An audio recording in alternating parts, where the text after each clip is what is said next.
we need to talk about the scribes and different Bible translations. Do you remember when Jesus said this? Luke 20:46, beware of the scribes. Do you know what a scribe is? A scribe is a person who serves as a professional copyist, especially one who made copies of manuscripts before the invention of automatic printing. A person who copies out documents, or an ancient Jewish record keeper. Publishing companies are basically our modern-day scribes.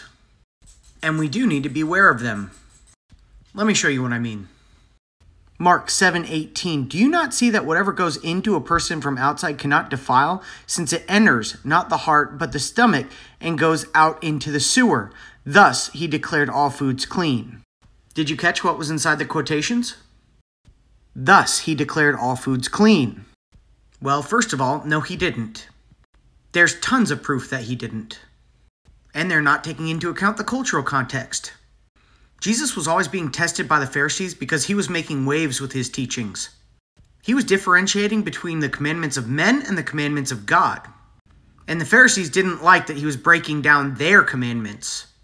So they were always testing him against the Torah to see if he would fail. Because if he failed, they had reason to lock him up and kill him. Jesus never failed. When they crucified him, it wasn't because he was breaking the Torah. It was because they wanted to be rid of him. Which is why they had the Romans do it. Because the Sanhedrin had no right to kill him because he didn't break the Torah.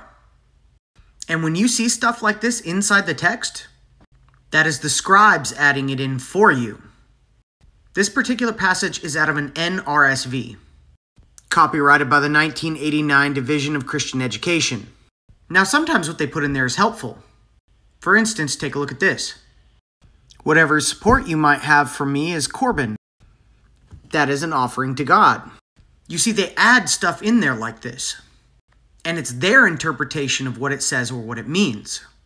The original text does not say that Jesus declared foods clean. Let's look at a different translation.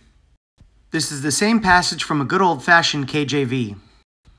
And he said unto them, are you so without understanding also? Do you not perceive that whatsoever thing from without entereth into the man, it cannot defile him?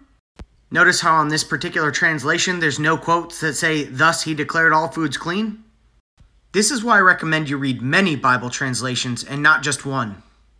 There are perceived biases written into the text. When Jesus was talking, he was surrounded by Pharisees that didn't like him and that had been looking for a reason to get rid of him. If he had declared all foods clean in front of all of them, the Sanhedrin would have locked him up on the spot.